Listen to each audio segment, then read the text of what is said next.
Linda was a beautiful girl living in a cottage with her parents. On the weekend, they decided to go camping at the wood. After playing at the wood for a while, Linda felt so hungry. They bought some sandwiches from the nearby market, along with a delicious candy jar. Sweet candy is always her favorite. She carefully put the jar into her tiny purse and went back to the tent. After eating the sandwiches, her parents went fishing, while she started playing with her doll. Suddenly, Linda decided to eat some candies from the red mason jar. As she opened the jar, there were no candies inside at all. Instead, she could hear some strange sounds coming out. Linda closed her eyes and enjoyed the rhythm of the sound. She could hear the birdsong, the tree leaves rustling, and even the wind blowing around. Linda really loved the jar so much, although there was no candy inside. She kept the red mason jar as her secret and asked her parents to go home. At the same night, Linda hid the jar under her pillow, hoping to have a sweet dream. She smiled and fell into sleep happily. On the next morning, Linda's mother was upset not to find her at the breakfast table. She hurried to her daughter's room and was shocked to see the scene. The whole room was changed into a small forest. Some strange plants grown up on the floor. On the tree, a small two-legged creature singing a weird song loudly. After finding that Linda was not in the room, the mother screamed painfully and fainted. The Foundation arrived shortly and placed the house under lockdown.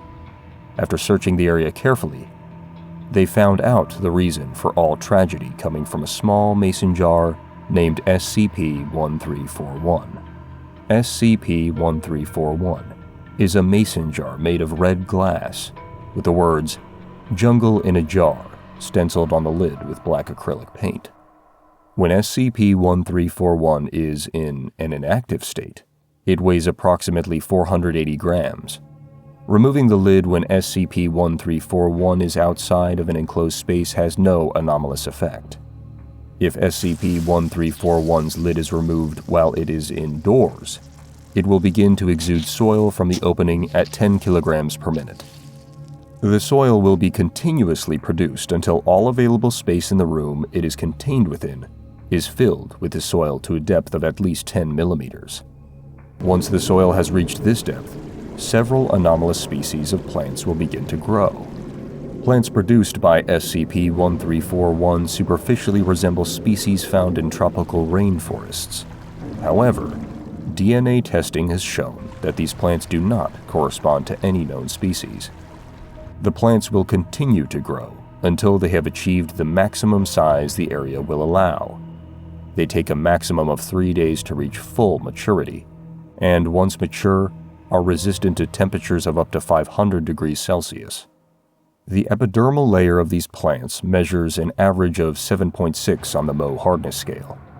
They have been shown to be resistant to all known types of chemical defoliants. When the maximum amount of space the plants can take up is filled, several trees will begin to grow fruits, resembling fruits in the genus Durio. 2 to 3 weeks after these fruits begin to grow, they will fall from the trees and split open, allowing several juvenile organisms known as SCP-1341-2 to emerge. Instances of SCP-1341-2 resemble vaguely simian bipeds and are not hostile unless provoked.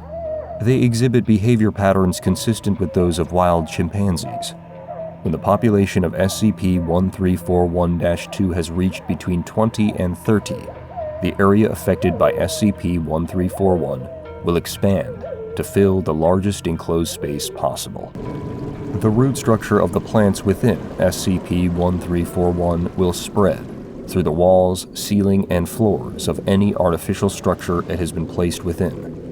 New plants will begin to grow from these root structures until SCP-1341 has completely assimilated the structure. An initial experimentation on SCP-134 was initiated by Site-9. However, the site did not make its monthly scheduled radio contacts with Outpost Delta after 30 days. A MTF team sent to the site found that this area had been completely covered with plant overgrowth.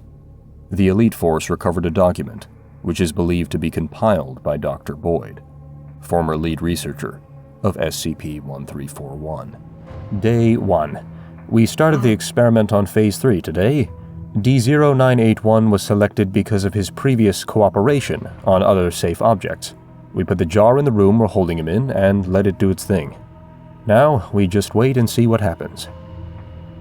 Day 15. We finally entered Phase 3. D0981 is behaving as expected, and so has the plant growth. Most of the chamber is covered in vines and overgrowth, and several of the trees have begun sprouting. Day 17. The test chamber has become impossible to enter from the main entrance, so we cut open a hole in the ceiling. Most of the test chamber feels like a jungle now. D0981 doesn't really talk anymore. He just walks around yanking up weeds.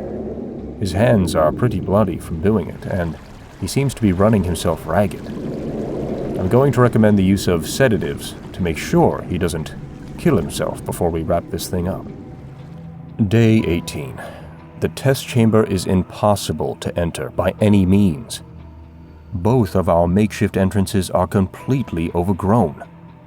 However, even though we aren't feeding D0981 or making him sleep, he still seems to be active. Vital signs show he is stressed, but alive, despite not having eaten anything in at least 3 weeks, putting in a petition to end the experiment to the director this week. Day 20. It appears that SCP-1341's effect is beginning to spread outside the test chamber. The grounds have become completely overgrown, and anything we had growing on site is growing out of control. I am going to send some agents into the test chamber to retrieve SCP-1341 and terminate D0981. If we don't stop this now, the whole site could be overgrown in a matter of weeks. Day 25. The agents I sent never came back. They were in radio contact for a few days, though, so at least it wasn't a completely worthless endeavor. Apparently, the chamber has become even more overgrown since the last time we saw it. They reported sounds of wildlife coming from inside the chamber. D0981 was nowhere to be found.